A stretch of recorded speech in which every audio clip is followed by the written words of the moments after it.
Assalamualaikum, salam sejahtera dan selamat kembali semula ke channel Abang. Terima kasih sangat-sangat sudi dengarkan cerita yang Abang nak sampaikan. Hari ini Abang nak ceritakan dua lagi cerita yang boleh dijadikan iktibar untuk kita semua. Dan cerita yang pertama dan kedua ada persamaan, iaitu kedua-duanya berkenaan dengan jalan. Cuma cerita pertama adalah berkenaan dengan satu lagu yang agak popular tahun 90-an. Dan cerita yang kedua adalah berkenaan dengan satu tempat dekat Johor namanya Pengerang. Okey, tapi sebelum kita mulakan cerita, jomlah kita sama-sama berdoa kepada Allah Ta'ala. Moga kita semua dipanjangkan umur, dimurahkan rezeki, diberikan kesihatan yang baik, diberikan kemudahan dalam segala urusan, diampunkan dosa dan dipermudahkan segala urusan kita dunia dan di akhirat. Amin ya Rabbal Alamin. Moga-moga Allah makbulkan doa-doa kita. Dan ada satu persoalan yang abang rasa macam senang hati nak jelaskan, iaitu ada juga abang dapat komen yang mengatakan cerita abang kadang-kadang terlalu berlerit-lerit, terlalu panjang sangat. Sebenarnya macam inilah, setiap cerita ada permulaan, ada pertengahan dan ada penutupnya. Kalau kita cerita tengah-tengah tak ada permulaan, dia macam cerita tu tak ada kesinambungan yang cantik. Contohnya lah, abang dapatlah cerita, sebenarnya dia kata dia cerita tapi ceritanya pendek, tapi abang panjangkan lah. Cumanya kalau kita cerita dalam keadaan yang pendek, akhirnya dia berjalan-jalan waktu malam, dia terserempak dengan hantu, lepas tu dia balik rumah, lepas tu habis. Tak kehuru-hara cerita tu jadinya. Rasa macam, ni abang Jo cerita apa benda alah ni. 2 saat je habis. Macam tu. Jadi mesti ada permulaan, pertengahan dan penghujung. Jadilah cerita tu lengkap. Macamlah kehidupan manusia. Macam tu. Jadi, cumanya abang dalam 2 hari yang lepas dan juga hari ni, abang tukar tone suara abang. Abang jadikan dia lebih rendah, lebih tenang. Sebabnya, yelah, abang punya tekak masih lagi dalam keadaan yang tak berapa nak sihat. Tapi abang harap suara abang dapat didengari. InsyaAllah kan. Okey, tanpa berlengah-lengah, kita teruskan dengan cerita yang pertama. Cerita yang pertama berlaku dekat Ampang, Selangor. Tahun 1997 kalau tak silap abang. Tapi lebih-lebih kurang tahun tu je lah. 97, 96 lebih kurang macam tu. Ceritanya adalah berkenaan dengan satu lagu. Nama lagu ni adalah Seksa, nyanyian kumpulan UKIS. Lebih tepat lagi penyanyinya namanya Amir. Pada waktu tu dia kata tahun tu, yang cerita dekat abang lupa nak cakap, yang cerita dekat abang ni adalah seorang lelaki namanya, dia tak kasih beritahu nama sebenar tapi abang letak nama dia sebagai Roslan. Jadi dia kata, Roslan kata cerita ni bukan berkenaan dengan dia tapi adalah berkenaan dengan kawan baik dia. Dia kata dia ni adalah satu peristiwa yang menjadi ingatan pada dia dan kawan-kawan daripada peristiwa itu terjadi sampailah sekarang berkenaan dengan satu lagu. Roslan cakap pada tahun 1997, kita ambil 97 lah kawan dia, ada sepasang kawan dia tunang, lelaki dengan perempuan, memang best sangat-sangat. Diorang ni adalah sepasang tunang atau sepasang couple yang sangat loving-loving. Ke mana-mana bersama. Nak jadi cerita pula yang si lelaki ni kerjanya bagus sikit. Kata Roslan, kawan lelaki dia ni kerja bagus sikit. Jadi dah pakai kereta pada waktu tu. Kereta Malaysia dia kata. Jadi lepas tu tunang dia pula jenis yang budak perempuan yang sangat baik. Cuma dia kata kedua-dua kepasangan ni dia ada masalah sikit. Sebab dia ni terlalu, kadang-kadang terlalu overacting. Maksudnya terlalu gembira. Ketawanya kuat-kuat. Lepas tu cakapnya kuat-kuat. Lepas tu dia ni orang ni adalah pasangan yang suka menegur-negur. Sikit-sikit kalau ada nampak dia menegur, sikit-sikit ada nampak menegur. Nak jadi cerita pada tahun tu, dia kata 1997, terkenal dengan satu lagu iaitu nyanyian Amir UKIS. Tajuk lagu tu adalah Seksa. Kalau mana-mana yang tak ingat bolehlah Google. Tapi ada satu rangkap lagu yang memang menjadi asas kepada penceritaan ni adalah walaupun lenaku panjang. Ingat perkataan tu, lirik dalam lagu tu. Jadi dia kata sepasang couple ni, kata Roslan, memang suka gila lagu ni. walaupun lena aku panjang ni. Memang dia kata tiap-tiap hari menyanyi-nyanyi, bersama-sama menyanyi. Lelaki nyanyi note A, perempuan nyanyi note B, bersama-sama jumpa kawan outing, sama-sama nyanyi. Memang minat sangatlah dengan lagu tu, terutama dengan rangkap lagu walaupun lena aku panjang. Sebab dekat rangkap tu dia punya lenggok Amir Yukes tu memang membunuh lenggoknya. Jadi dia kata memang pasangan ni memang suka sangat lagu tu. Nak jadi cerita, pada satu malam, ni selepas berlaku peristiwa tu diorang ceritakan lah. Okay. Nak jadi cerita, pada satu malam Roslan dapat telefon daripada kawan dia, daripada keluarga kawan perempuan dia ni. Dapat telefon mengatakan sepasang couple ni, tunangan ni, aksiden. Jadi bila dengar aksiden tu, mengucap kata Roslan, dia terkejut dengan peristiwa, macam mana boleh aksiden. Jadi dia tanya dengan mak perempuan tu kat mana kedua-dua ni. Dia kata ada dekat hospital Kuala Lumpur. Jadi gegaslah Roslan, start motor pergilah hospital Kuala Lumpur nak menjenguk dua-dua kawan dia ni. Bila sampai dekat hospital, rupanya kedua-dua ni dalam keadaan yang okey je, walaupun aksiden, ada luka-lukanya, ada cedera-cederanya, tapi yang si lelaki masuk dekat dalam ward dan yang perempuan menjadi pesakit luar. Jadi bila dah jadi pesakit luar ni, tunggulah dekat kawasan kecemasan, sambil-sambil tu menunggu-nunggu tu. Jadi si Roslan ni pun tanyalah dengan si perempuan ni, macam mana boleh aksiden? Kata perempuan ni, nanti aku beritahu, ada sesuatu benda yang luar biasa terjadi dengan kita orang malam tu. Jadi Roslan pun balik rumah. Waktu tu dia terfikir-fikir, mungkinlah kata Roslan, sepasang couple ni, diorang naik kereta waktu tu, mungkin dia ternampak benda melintas, faham-faham makhluk alam sebelah melintas ke, yang menyebabkan diorang aksiden. Itu dia punya agak-agakkan dia aja mula-mula. Jadi selama beberapa hari, budak perempuan tu pun dah balik rumah, dah agak sihat semua. Dia pun ajaklah Roslan keluarlah. Waktu tu tunang si lelaki ni, tunang kepada perempuan yang lelaki tu, masih lagi dekat hospital. Dia kata dia keluarlah, Roslan keluar dengan kawan perempuan ni. Bila sampai dekat kedai makan, Roslan teruslah tanya sebenarnya apa yang berlaku malam tu. Ceritanya macam ni. Dia kata pada malam tu tak ada ribut, tak ada angin. Dia kata okey, cuaca okey. Kita orang ni kata boring malam tu. Itu kan malam minggu, boring. Jadi kita orang ni bawa lah kita berjalan-jalan lah sekitar Ampang, sekitar KL ni. Lepas tu bila dah jalan-jalan, diorang pun bercadang lah nak pergi ke kawasan Highland Tower. Pada waktu tu Highland Tower baru saja runtuh. Bukanlah masuk dekat kawasan Highland Tower tu, tapi lalu dekat jalan tu. Sebab Highland Tower ada 3 bangunan, satu je yang runtuh, 2 lagi masih lagi berdiri megah waktu tu, walaupun dah tak ada lagi orang tinggal dalam tu. Jadi waktu diorang lalu dekat kawasan Highland Tower tu, diorang menyanyi-nyanyi lagu Seksa Amir Yukes ni. Sambil-sambil si perempuan cari channel radio. Kok mana tahu kan ada radio yang menayangkan memutarkan lagu Seksa tu. Jadi bila dah dekat dengan kawasan Jalan Highland Tower tu, akhirnya dapatlah siaran. Pada waktu tu lebih kurang pukul 2 pagi lah dia kata. 2 pagi lebih kurang macam tu. Jadi dapatlah siaran. Bila dapat siaran, kena pula siaran tu mendendangkan lagu Amir Yukes, iaitu Seksa. Bukan 2 pagi, lebih kurang 12 tengah malam. Abang salah cerita. 12 tengah malam. Waktu tu memang kereta ada lagi tapi tak banyak, dia kata. Jadi bila dengar, wah, menyanyi-nyanyilah pasangan couple ni, pasangan tunangan ni, nyanyi-nyanyi lagu Amir Yukes. Tapi ada satu rangkap lagu yang membuatkan pasangan ni tergelak-gelak lepas tu, iaitu Walaupun Lenaku Panjang. Tapi dalam radio tu bertukar menjadi Walaupun Leherku Panjang.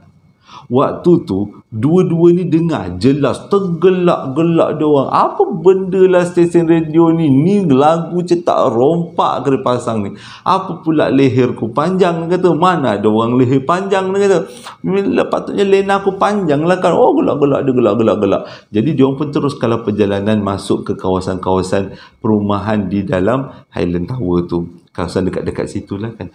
Bila dah sampai dekat satu selekor, waktu tu dia masih lagi membahan lagu tu. Walaupun Leherku Panjang tu, gelak-gelak dia membahan lagi bahan tu. Waktu sampai dekat selekor, si lelaki cakap dengan perempuan ni, Apa benda tu, dia kata. Rupanya dia orang nampak seorang perempuan lehernya panjang dan lidahnya terkeluar panjang. Waktu tu si perempuan ni punyalah terkejut nampak benda Allah dekat depan tu. Dia meloncat terus dekat tunang dia yang tengah bawa kereta. Dan akhirnya kedua-duanya kelongkang, aksiden, dan terrentaklah kepala lelaki tu dekat steering. Tapi perempuan tu selamat, tak ada apa-apa. Mungkin dia peluk kuat sangat ketakutan, dia kata.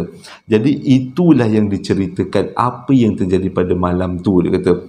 Jadi macam tu. Jadi sekarang ni budak perempuan cakap dia ada masalah yang kedua, iaitu setiap malam dia akan terdengar bait lagu tu, walaupun lenaku panjang tu bermain-main dekat fikiran dia.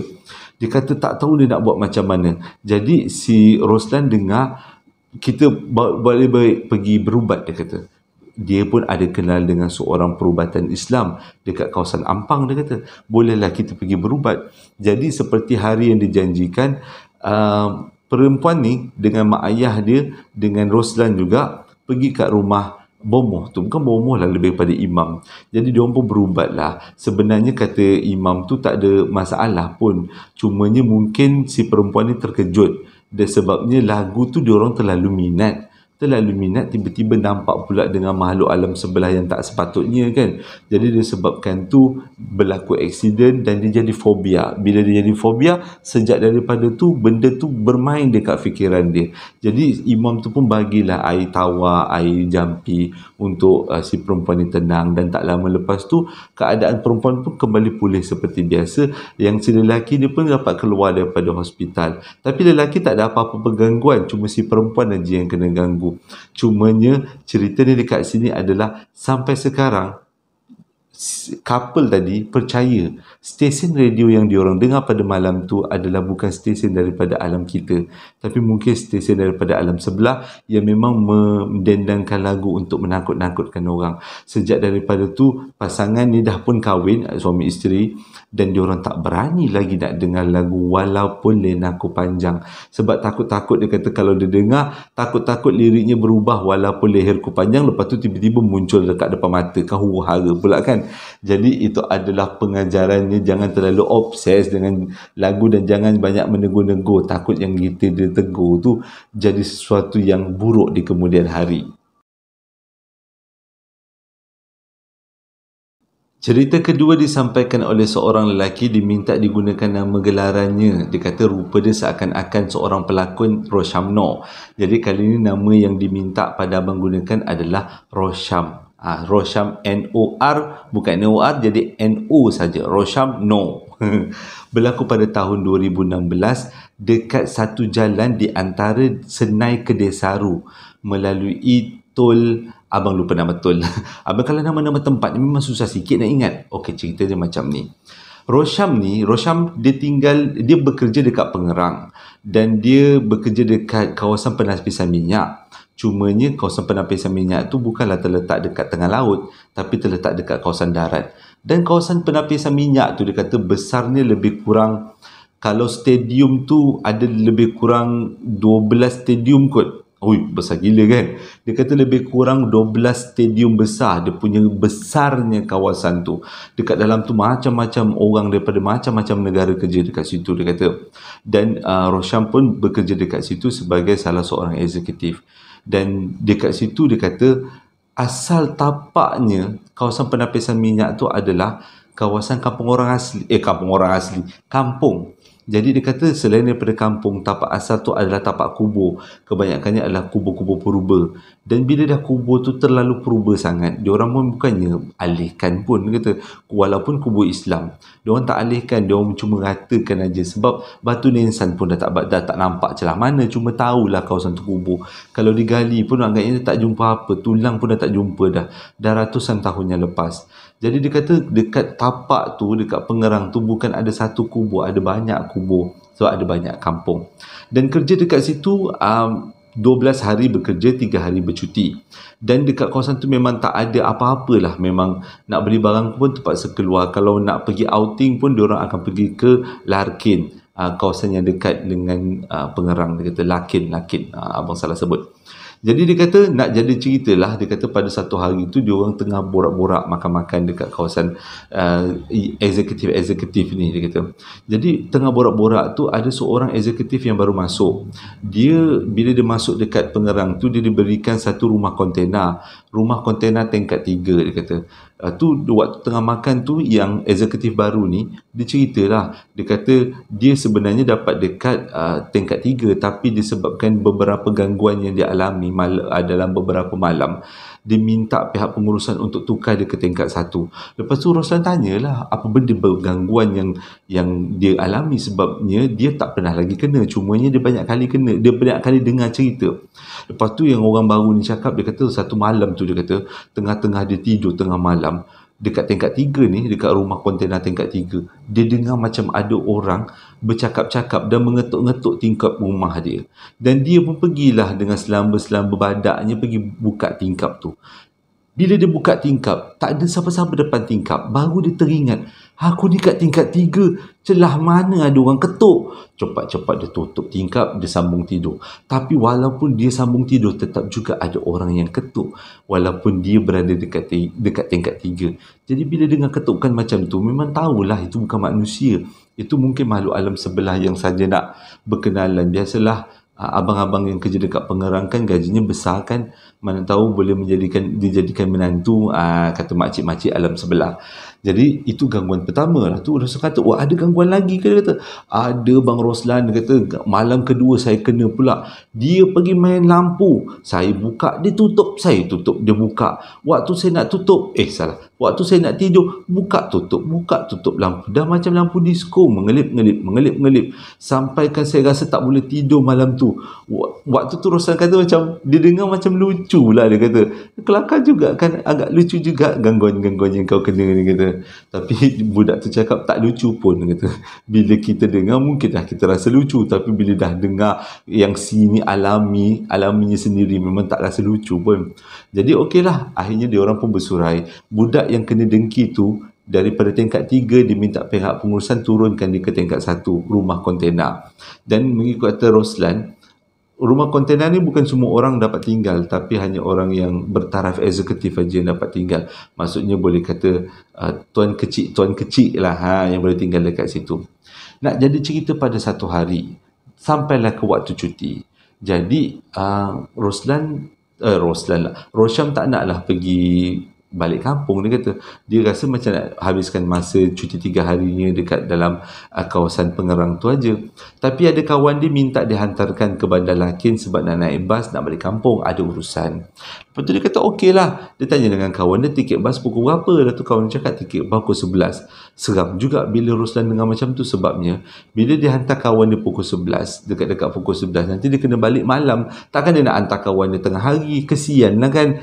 Kalau hantar tengah hari nanti kan kawan dia tunggu komen lama lagi. Jadi dia rasa macam tak sedap. Dia pun planning dengan kawan dia, aku hantar kau lebih kurang pukul 9 sampai dekat Lakin lebih kurang pukul 10 lebih. Jadi lepas tu aku teruslah cabut balik. Jadi seperti hari yang dijanjikan, Roslan pun hantarlah kawan dia pergi ke Lakin. Dan mujur tiket bas tu dia sampai dekat kawasan Lakin tu, stesen bas Lakin, bas belum bergerak lagi, lebih kurang pukul 10 lebih. Pukul 11 barulah bas bergerak. Kawan dia pun baliklah naik bas ni. Jadi sebelum kawan dia balik, kawan dia pesan dekat Roslan, Rosham. Kawan dia pesan dekat Rosham, dah malam sangat ni, dah pukul 11, lebih baik engkau tidur dekat hotel-hotel dekat sini, sebabnya jalan yang kau nak balik ni agak seram pada waktu malam, iaitu jalan di antara Kedai Senai Kedai Saru, lebih kurang macam tu kan, pakai Tol Tiram. Dengan kata lain, lalu dekat Tol Tiram, lepas tu jalan di antara Senai ke mana tadi abang beritahu, ke Desaru, untuk balik ke Pengerang. Jadi dia kata dengan kawan dia, aku tak nak tidur sini, aku nak balik sebab aku lebih suka tidur dekat katil aku. Tapi kawan dia kata, terpulanglah, kau punya keputusan. Jadi tanpa berlengah-lengah, Rosham pun terus bawa kereta pergi drive. Dia lalu dekat Tol Tiram tu terus menuju ke Desaru, sebab dia kata dekat situ dia akan patah ke Pengerang. Jadi dia kata sepanjang perjalanan tak ada apa-apa masalah. Masalah timbul bila dia sampai dekat satu kawasan takungan air. Bila dia melintas saja dekat kawasan takungan air itu, dia perasan daripada kanan kereta ada satu angin yang kuat merempuh keretanya sampaikan keretanya bergoyang. Dan yang pelik sekali, kereta tu memang tutup tingkap kiri kanan tak ada yang buka. Tapi Rosyam boleh rasa angin tu meniup ke muka dia sampai kedudukan rambutnya bergerak. Abang nak cakap tergoyang lah. Bukan tergoyang. Jadi rambut itu jadi kusut masai disebabkan angin yang terlalu kuat. Mula-mula sambil betulkan rambut, Rosyam terfikir, macam mana angin boleh masuk? Memang angin kat luar kuat, tapi macam mana angin boleh masuk? Sebabnya keseluruhan tingkap dia memang dah tutup. Dia tak buka pun seluruh tingkap dia. Jadi tak apalah, dia pun terus berjalan. Dia rasa dah tak sedap hati tau pada waktu tu. Dia cuba cari stesen radio. Dia kata selalunya ada stesen radio, nama stesen radio ni AKIM. Dan kalau tengah-tengah malam ni AKIM selalunya akan pasangkan ayat-ayat suci Al-Quran. Jadi dia nak jadikan tu sebagai teman penguat semangat lah kan, sebab dia rasa dah tak sedap ni. Sejak daripada angin yang bertiup tu dia rasa macam seram sejuk. Jadi dia cari stesen tak jumpa, cari stesen tak jumpa. Bukan stesen IKIM, segala M pun tak jumpa. FM ke AM ke memang dah tak jumpa dah. Dia kata macam seolah-olah dia punya antena tu dah dipatahkan. Dia pun pelik jugalah. Jadi teruslah berjalan. Jadi dia kata waktu dia berjalan tu, entahlah, dia kata mata dia ni gatal sangat. Dia pergi tengok cermin tengah kereta. Tiba-tiba dia nampak dekat belakang dia ada satu benda abang tunjuk kat belakang abang dah kenapa? Dia nampak dekat belakang dia ada satu benda hitam tengah menunduk. Dan bila dia nampak, dia terus alihkan cermin kereta tengah dia, naikkan ke atas. Dia tak nak nampak benda tu lagi.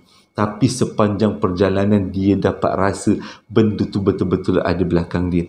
Tapi dia tak bau, dia tak ada bunyi, dia tak ada bau, dia tak ada apa-apa. Cuma dia yakin, dia rasa memang benda tu ada dekat belakang dia. Dia teruslah memandu. Sambil-sambil tu dia cari siaran IKIM. Tak berjumpa. Yang ada adalah dia berselawat jadi Allahumma salli ala sayyidina Muhammad, Allahu Akbar, Allahu Akbar. Itulah diulang-ulang zikirnya banyak kali.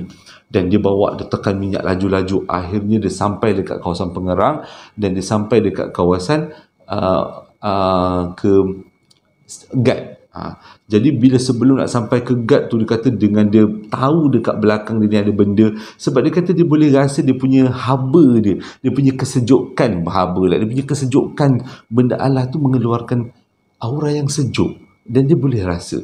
Dan dia dengar pada masa yang sama pula dia teringat pula cerita kawan-kawan dia yang kadang-kadang lalu jalan tu nampak orang melintas lah, baby melintas lah. Tapi Alhamdulillah akhirnya dia sampai juga dekat Pak Gad. Sampai dekat Pak Gad, dia pun berhenti dekat Pak Gad, dekat security. Lepas tu dia turunkan tingkap. Lepas tu security tu tanya satu soalan yang memang menarik lah soalan dia. Dia kata macam ni, abang perasan tak? Dia kata cik perasan tak tadi cik ada bawa penumpang? Dia kata Rosyam pun macam pelik juga, macam mana awak tahu saya bawa penumpang? Dia kata tadi, dia kata bila kereta encik mendekati pos kami, saya nampak ada berkepul-kepul asap putih keluar daripada kereta encik. Walaupun cermin kereta encik tertutup, tapi asap tu berkepul-kepul melayang-layang naik ke atas. Dan saya tahu itu adalah penumpang encik, walaupun saya tak nampak bentuknya macam mana. Lepas tu Rosyam cakap betul lah, memang ada yang menumpang. Tapi Alhamdulillah, dia kata benda tu tak kacau dia. Tapi sepanjang perjalanan tu memang tak boleh nak cakap lah segala. Dia kata kalau waktu tu dia memang pernah masuk kejohanan musyarakah, tarik nafas gini dia. Memang dia punya ketakutan sangat pada waktu tu, dia kata. Tapi Alhamdulillah benda tu tak kacau dia. Mungkin benda tu tumpang lah, dia kata. Tumpang untuk datang daripada satu tempat ke satu tempat naik kereta dia. Tapi dia kata sejak daripada tu dia tak berani lagi jalan-jalan tu waktu malam. Kalaulah misal kata dia terhantar kawan dia ke Lakin pada waktu kemalaman sangat, dia akan tidur je dekat hotel-hotel yang ada kat kawasan Lakin tu. Tak ada selera dia nak balik ke Pengerang tengah malam. Dia tak berani nak melalui perkara yang sama dua kali.